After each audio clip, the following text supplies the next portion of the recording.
everybody. Welcome back, everyone, to another edition of All In Sports. It's your man, Lee Ice and the Big Dog. And as you can see, it's that time again. He's back for the Christmas edition. It's DayDay, y'all. What's going on, man? Everything is always good when you're one of the best in the game today. Oh, that's right. What's going on, Big Dog? Not much, Lee. Just sitting back enjoying this football in this cold weather today. You know, I stepped out for about a half hour, came right back. That's it. And also worked on a new project that Clear Productions will be hearing about, probably make an announcement next week on this show, January the 6th. A new show will be episoding on the network. Yeah, it's cold out there. Old man, Mr. Freeman, used to tell me, man, it's colder than monkey balls out there. Yeah. I don't know how bad that is, but it's cold. It's cold. DayDay. Yeah, Brother Lee, a.k.a. What you been busy doing? Lee. You been busy? Been busy getting busy, Lee.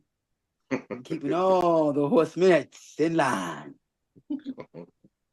Hey, man, let's thank everybody for tuning in last week's show. Thank everybody for tuning in this week's show. Like I always say, we are hope we can entertain y'all doing what we're going through. You know, I don't say the word, but I'm always telling you, protect yourselves and your family, especially now with this type of weather. Big Dog, DayDay, you ready to get things started? You know it. Yes, sir. Ready to go all in? Instead of this, give me this. All right. Y'all know what's first on the All In Sports. It's called the All In State of the Union, brought to you by the best there is, the best there was, the best that ever done it. Nope, not Bret Hart. But it is the Big Dog. Big Dog, what's going on in the world of sports? Breaking news, Lee Ice. Sad news. We're going to start the show off with. Yeah. Some people think he's the greatest baseball player to ever play. I'm one of them. Ricky Henderson dies at the age 65, the all-time stolen base leader. How you feel? Yeah, that's sad. That's he. Well, you know, he's part of our growing up. Yeah. Part of our, Ricky being Ricky. Also, breaking news, Lee Ice. Usyk beat Tyson Fury on a split decision just moments ago. He beat him on a split decision. How you feel? Well, that's it for Fury. That's retirement now. Could be. Hey, Astros, we reached a deal, 3 years, $60 million with Walker, first baseman. How you feel? You know, it's crazy to say, but every time you hear a contract, after hearing that $700 million, it don't even excite me, man. Michael Vick named coach at Norfolk State for the FCS school. How you feel? I love it. I love Michael Vick, how he came back from all that adversity he dealt with we all know what, and he's just improving every day, every year. Good move, Mike. Raiders say O'Connell good to go versus Jaguars Sunday. How you feel? Who cares about that game? Trinity says Dennis Rodman was just blood, nothing else. That's his daughter. How you feel? Oh, wow. That's deep. I hope this network get this stuff together because he got football coming up Wednesday. Netflix signs a deal with the FIFA Women's World Cup. How you feel? I'm like you. I hope they do get it together. Football, man. Curry, Green, held without a field goal as the Warriors got routed this week, Lee Ice. Yeah, I got hit up a lot about that. You know, that's my squad. That's my man. It happens. I said he's going to go for 50 his next game. LeBron passes Kareem in another statistic. Go James. WNBA expansion bids went out this week. Lee Ice, we ain't gonna get into Go James. Milwaukee, Cleveland, Philadelphia, Kansas City, St. Louis, Denver, Nashville, Charlotte, Jacksonville, and Houston. The former Houston Comets have put the bid back in to rejoin the WNBA. Donna I mean, Olden, the owner of the Jacksonville, former Jacksonville Bull owner. Jason Tatum pitches in for the St. Louis team. Patrick Mahomes pitches in for the Kansas City team. 76 ownership put in for the Philadelphia team. Cleveland Cavaliers put in for the Cleveland team. And Aaron Rodgers and the Milwaukee Bucks. I said Aaron Rodgers and the Milwaukee Bucks put in for the Milwaukee team. Lee Ice. yo, Aaron Rodgers and Ryan Clark beef. How you feel? I love it. I love the petty. I love it. But it's all stemming. There's a rumor that everybody hates. What's the show Aaron Rodgers on? Pat McAfee. Yeah, they say don't nobody like the Pat Mac. All that. It's the most watched show on ESPN, which is crazy. Which is Don't crazy. nobody like Pat. I don't like Pat McAfee. I think he's terrible. Yeah, he's terrible. I don't get. It's just. He worse than you. Dang. He ain't worse than Lee. He okay as a commentator. Yeah, man, they having beef, interior beef. I can't see that show staying on there much longer. I don't know. I think he's gonna go move to FS1. Yeah, and I see Stephen A. asking for so much money that he won't be there. They're gonna have to make a choice between Stephen A. and Pat McAfee. Right. Hey, Leah, it's big news from the college football world. The FCS at that. That's 1AA. The Ivy League will be playing in the FCS next year. So that means Yale would have been in the FCS playoffs this year, and they would probably be in the finals. They were the best college football team in the FCS. How you feel? Yale and Princeton and all of them. Yeah. That's great, man. I love it. Hey, Clayton Clark, getting number 22 retired as a Hawkeye. How you feel? She deserves it, man. She deserves it. Alvin Silver feeling heat from all media because the NBA ratings are drastically terrible. Let's say it all together. TRASH. Trash. Trash. Just like my man Bubba says it. Trash. Lee Ice. Yo. I think that might be it for the State of the Union. Take a commercial break. All right, y'all, we're going to go to a break. If DayDay on the show, we talking wrestling. That's right, we talking wrestling. You ready, DayDay? You know it. All right, before we go to the break, you got to tell somebody, you got to tell them folks what they can, tell them something. In closing, all the ladies can hop around and join one bandwagon because the Horseman is an all-night ride. We'll be right back.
Today, why is success a bad thing? Why, if you're a millionaire, you're evil. If you're a billionaire, you're the Antichrist. Why? Because of their pathetic jealousy. You're worried? You're worried that some people don't like you in the locker room? Hell, if you ain't making enemies, you ain't making money. If everybody doesn't hate you, then you are not living up to your full potential. You get one shot at life, one shot, one go around in this world. You take life and you grab it by the throat and you make it give you everything you want and screw everybody else. Lex! Yo, who's that? Triple H? Triple H talking to Seth Rollins. Authority. Oh. The Authority. The game. The Fake Corporation 2.0. You know who I think would make a good wrestler if he retires? Who? Aaron Rodgers. I think Aaron Rodgers would make a good. Because I he's think petty. he would be perfect on promos or Yeah, because he's interviews. petty. All right, DayDay is in the house, y'all. So you know we talking wrestling, and today's topic: wrestling rivalries. Now, before we get started, I want to ask the both of you, what makes a great wrestling rivalry? DayDay. Chemistry. I'm going to say the aura. Like when you see a rivalry, you might say, it's not good. But the way they mesh in the ring, you'll say, damn, it's like that. Like, think about some of the best rivalries in the past. Ric Flair versus Desteros. They had chemistry across the board. Austin, Rock, Austin McMahon, Taker, Austin, hell, Kane Taker. They, even though their rivalry was like designed to be that great, it turned out perfect. New generation. Let's go with Randy Orton, John Cena. Let's go with Roman Reigns. Let's tie him in with everybody. He had good chemistry with everybody. So you saying chemistry is the most important? You think? I'm gonna say yes, because if you ain't got chemistry with nobody, that's gonna flop. Big Dog, what makes a great wrestling rivalry? I think the point where they're at in their careers too. I think that's Yes. the most important point. Both of them got to be on an upward peak. I think also it will have to be just something generated by the fans, the interest. Mm-hmm. I think the longevity of the rivalry plays a big role in it too. How long does it last? Does it Ooh, I last forgot for about that. years or months? Months and long term. Also, I think like they say, chemistry does play an important part of it. But I think the biggest key now in this generation is the violence of the rivalry. I think the violence of the rivalry makes it some rivalries better than stand out way more than others, and that's why Yes. I'm always going to have a problem with the WWF/WWE rivalries from probably from the 2000s to now, because they've all been okay. They're not violent enough like ECW, WCW, AEW. They're just not violent enough. And I know we got a new generation of fans. I know a lot of people criticize AEW, but they have a rivalry in AEW that is probably the best rivalry in wrestling, but it doesn't get the credibility, which is Hangman Page and Swerve Strickland. Yes, they had a good I think rivalry. that's the best rivalry in wrestling right now, because the violence they have put out has been pathetic. I mean, it's like, dude, are you serious? Are you really doing this? This is like a real fight. So, I mean, They was going at it.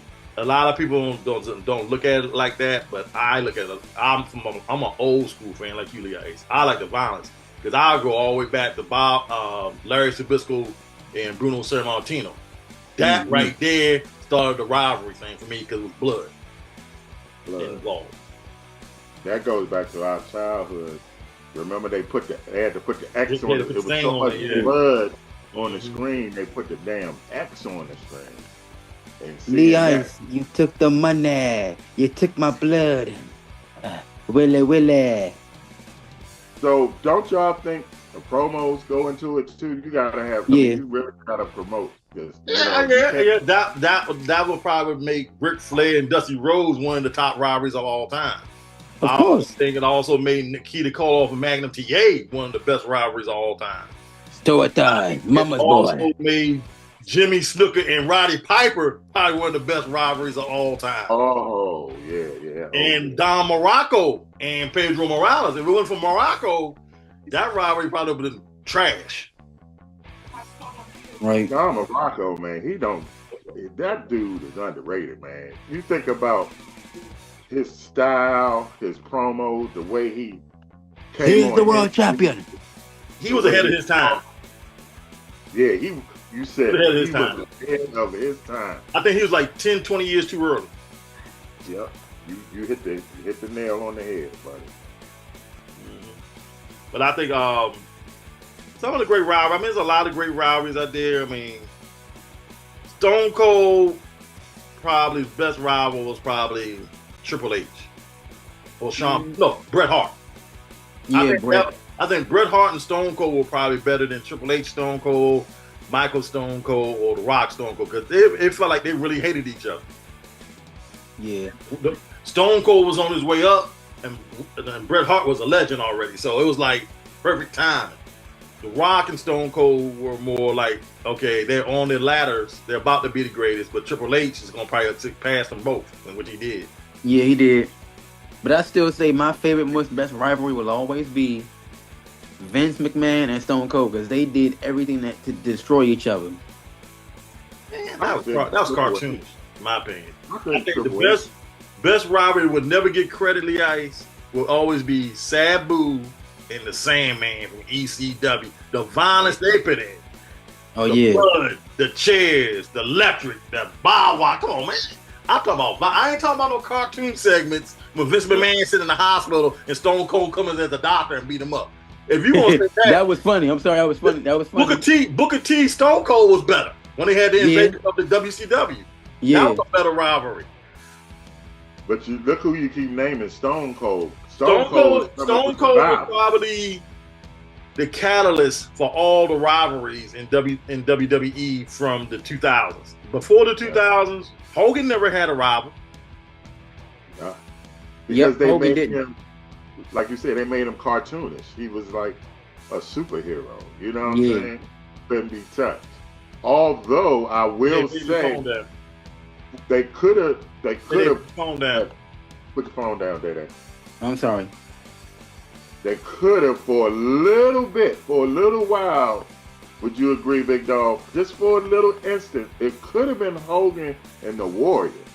It could have been, but the Warrior. The thing about the Warrior, and a lot of people say, it was a money thing and this, that, but the Warrior's popularity passed Hogan quick. It did. Quick. DayDay, put your phone down. WCW had better rivalries because you think about Jimmy Valiant against Paul Jones's Army. Willie, the blood. Who else? Ric Flair against Big Dust. No, there was another one before the Four Horsemen. That's how the Four Horsemen came about. I want to say it was because of the Freebirds, Michael Hayes in there.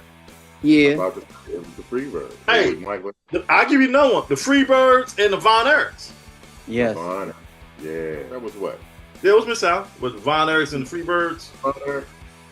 It was that Texas, though, wasn't it? Yeah, it was Mid-South Wrestling. Okay, I thought it was. Yeah, Mid-South Wrestling, and yeah, UWF, too. How about this tag team? Rock and Roll Express, Midnight Express. Oh, Lord. They had some good rivalries. I'll give you the best rivalry, the Road Warriors and the Midnight Express. We're talking promotion. We're talking chemistry.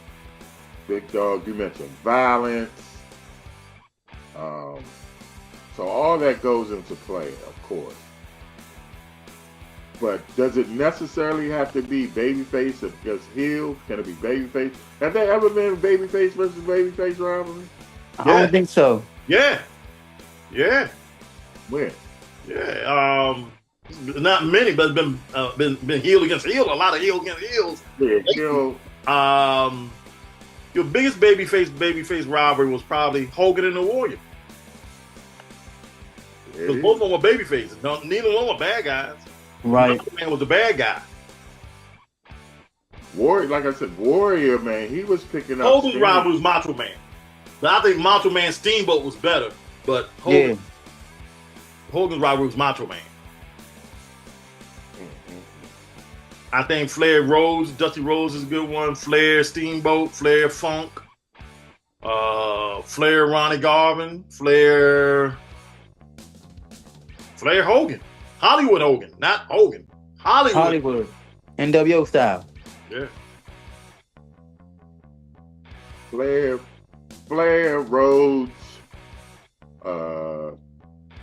Stone Cold, certain wrestlers they're just gonna bring the rivalry. Yeah. But I'm gonna go with a funny rivalry. I'm gonna go with Paul the Army versus Jimmy Valiant. Funny, you said? Yeah, that's because it was funny when he said the Army. He was that Army was kind of weak. Only person I liked on it really was the Barbarian. What about Rick Rude? Oh yeah, my bad. And yeah. You ain't like Shaska? And Manny Fernandez. I never liked Manny Fernandez. Yeah, like Manny Fernandez. There's something about him. Even when he was with Rick Rude, I don't know. What about the Road Warriors? Who's the Road Warriors' biggest rivalry? Was it the Midnight Express? I think it was the Midnight Express. Me too. Because they have had some of the classics. The scaffolding match itself was you've never seen it again since then. I thought it was the Russian. Nah, I think it was the Midnight Express. But they came up with more matches, incredible matches. The scaffolding match. They came up with the 4-way dog collar match. But the one thing I loved about the Road Warriors, they fought. Remember they fought Sting and Luger. Right. Who was the favorite of that? Babyface against Babyface. Babyface. I'm going with the Warriors. Who else would you say? There's a lot of rivalries. ECW, you had to say Sabu and Sandman. The triple threat against whoever in ECW, Tommy Dreamer. They're like all the ECW against Tommy Dreamer. Everybody want to beat Tommy Dreamer. It's like every week. Who else? The Gangsters. Yeah, I mean. What about what was the? What about Andre the Giant and John Studd? Oh yeah. The real giant. Kamala, Andre the Giant. That got a little heated at one time because John Studd was calling himself the real giant. Bruiser Brody, Abdullah the Butcher. One of the most violent rivalries of all time. I'm about to say. As soon as you think about that, blood. That's all you think about. All it was blood. Blood. Mm-hmm. Abdullah the Butcher versus King Bruiser Brody. Yes, go YouTube that. Yeah, that's probably the most violent. They pulled everything out, but they just fought all over the arena all the time. Abdullah the Butcher and the Barbarian. But speaking of violence, what about our man, Cactus Jack? Achita, bang bang. Yeah. Is it Cactus Jack or Mankind or is it Mick Foley? Which one? I'm going with Mankind. I would say him and Undertaker had a good rivalry. Yes. He had a rivalry in WCW with man, I forgot the dude. I can say his face. I want to say Magnum for a minute. I think he had one with Sting too. Yeah, he had one with Sting. What about Sting and Vader? Oh yeah, that was a good rivalry too. Sting and Muta. Oh yeah, legendary. You don't Sting like Vader. The Great Muta. You don't like Vader. I don't like Vader. You don't like Vader. You ain't like Vader? I didn't understand what was so great about him. Because of his size and what he could move. He was 400 pounds and moved like he was 100 pounds. That's why he was a freak of nature. That's why he was called the Big Bull Leon White, baby. It's still gonna be Leon Baby Bull White. I got a final score, Leon. Ravens over the Steelers. Gotta listen to these Ravens fans, man. Congratulations, Ravens fans. Lamar finally came through. He tried to give it away, but he finally came through. I'm pretty sure a lot of y'all gonna hit me up talking smack. Go Let's to hear commercial break. what you say. Go to commercial break. All right, y'all go to commercial break. When we come back, we're going to wrap it up like a Christmas gift because it is Christmas time. Look at DayDay, y'all, styling and profiling. Woo! We'll be right back.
Call my head up on the phone back. Who's like, you got to pick it up with me. And I'll put your butt out for the world to Oh yeah, when he cussed them out.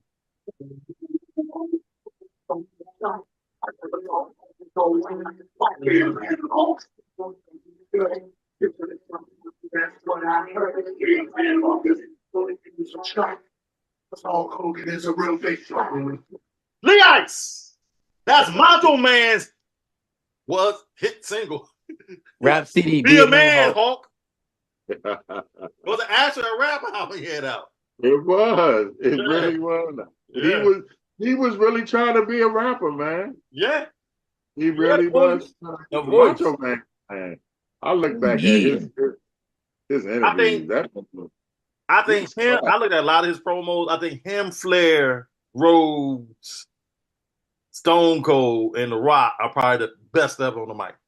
Yeah, that's what I'm Those saying. are top five. Top five. I'm looking. I said, damn, he really was. He really was giving it. His promos was like legendary. More and more you keep watching. Like, damn, this dude was kind of good.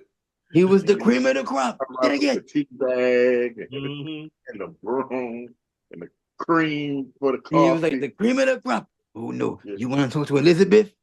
Go that way. All right, y'all. We talking rivalries in wrestling. During the break, the Big Dog brought up the biggest one. Tell him, Big Dog. WCW versus WWE, the Monday Night Wars. That took wrestling to a whole nother level. And it sure did, buddy. I mean, sometimes I go and watch the whole NWO when it started. You know, the outsiders coming in, and they saying, "Who is that? What are they doing here?" Then it's who was the first one? It was Scott Hall. Scott Hall, yeah. And then Nash, isn't it? The way they built that up, I mean, you couldn't dream of a better scenario. Nope. You could not dream of it. And then for Hogan to be their final piece, I mean, I didn't think he'd get better until, hey, he turned into Hollywood Hogan, wearing the Yes. black with the black beard and they spray paint and everything. I mean, it He couldn't get actually no better. he WWE, I mean, they couldn't top it. They was blowing them out the water. It the only really thing was. they did that was good was making everybody act more realistic, especially with the whole Vince McMahon and Austin rivalry picking up steam because NWO was just dominating, was crushing them. You didn't know who was going to join. 1 minute Michael Wall Street, next the Big Boss Man, the next the Great Muta, Stink was in it. I mean, it was very understandable knowing why WCW was killing them because I think Ted Turner didn't give them no time limit. Because remember, WCW would go off some weird times, so like 11:25. Like, dude, y'all show up at 11 o'clock, and WWE already been off like a half hour, and they'll still be on fight. Yep. Stuff like that. I mean, the little things really played a part in the production. That's why WCW destroyed them for as long as they did. And the only reason I think they did win the money. I mean, WWE ended up getting them because Ted Turner didn't, he gave up Paramount. Yeah, and someone told Vince to finally focus on who you have. Stop relying on past. Start building up your stars, and that's what made him win because you had people coming like Triple H was coming in, The Rock was coming in, Austin was already there, McMahon. It was just like boom, you already got these guys, push them. That and the NWO was just getting stale because people were like, oh God, NWO here they come again. Then you had the Wolf Pack. Then you had the Black and the Gray. Then it's like, Goldberg was the last push. Yes. What was it? Goldberg. He was the last saving effort for WCW. Because Eric Bischoff got big though. I went to a couple Goldberg matches and I did too. That arena was Me three. lit. Yeah, I went to the MCI Center when they had Starrcade here 2 years in a row. I did too. I had front row seat. And you had Goldberg. It was lit. I was there when he kicked Bret Hart in the head so hard that he gave him a concussion. But like you said, it got oversaturated. Just like the Horsemen, the NWO got it. I mean, they just don't know how to stop. You know, it reaches this point, and then when it got to the Wolf Pack and all that's when it just. I like the Wolf Pack for some reason. When Sting became, I was done, man. Because Sting looked like I'm sorry, but when Sting had let his beard grow out, and then he had the gold, like the devil, but it was tight though with the red and black and I like that, but I felt it got watered down when you kept bringing in people to join the group, and then when you had them reform and be the NWO black and white and red again, and you had the B team. No. I think it should just got out of hand. You know? Yeah, to me, NWO should have been Hall, Nash, Hogan, and maybe a fourth member, and then over time, have it grow to let me say 6 members. I would have all of them have the gold, and then have them lose it. Like when WWE formed Evolution, their version of the Horsemen, it was perfect because you didn't have 1,000 members in it. You only had 4. You had Flair, Triple H, Batista, Orton, and it was designed to bring them up to the next level. So today, who's the rivalries today? Y'all. Right now it's the Bloodline versus the OG Bloodline. You got CM Punk versus Drew McIntyre, but now CM Punk, about to deal with Seth Rollins when they go to Netflix on January 6th. Then you got the AEW ones. You got John Moxley versus his Death Riders versus the World. They're not the Blackpool Combat Club no more. Then you still got Swerve Strickland versus the what's called a Pain Syndicate. The Hurt Syndicate. Bobby Lashley, Shelton Benjamin, and MVP. And you got MJF and what's his name? Adam Cole, baby. Yep. So you got those rivalries. Then you got Mercedes Moné. Then you got Mercedes Moné versus everybody. Who? The girls. Sasha Banks. Do they have good rivalries? Who? Has there ever been a great rivalry among them women? Yes. Yes. Yeah. China and whoever in WWE. Yeah, China. Now, Beat up dudes. I think you had a great rivalry that was coming ahead in AEW. I think AEW blew it. They could have had very easy had either Chris Statlander or Jamie Hayter take on Jay Cargo. That could have been a rivalry for the years to come, but they blew it, letting Jay Cargo go. They also had a chance with DMD and Jay Cargill. And Jay Cargo. So they had some WWE, Charlotte Flair and Becky Lynch, probably. Yes. You know, but now their top feud right now is Liv Morgan versus Rhea Ripley. Yeah. But what about Charlotte Flair and Rhea Ripley? Yeah, that'd be a good feud too. They both have speed and power together. Yeah, so the women division has its points. Has its chance and stuff. Yeah. Guys, take us home. All right, man. We got to go. DayDay. Happy holidays, y'all. Thank you for tuning and coming in on board again. We'll probably see you around WrestleMania time. Do you want to leave the ladies with anything before the holidays? In closing, girls, if you're between the ages of 35 to 48, you're mine. If you're between the ages of 48 to 45, you belong to Lee. And if you're between the 55 to 58, you belong to the big man Hill himself, because you're just his size. You better learn to love it, because All In Sports is the best thing going today. I don't have nothing else to say. See y'all next week. Throw it Happy up one holidays. time. Merry Christmas.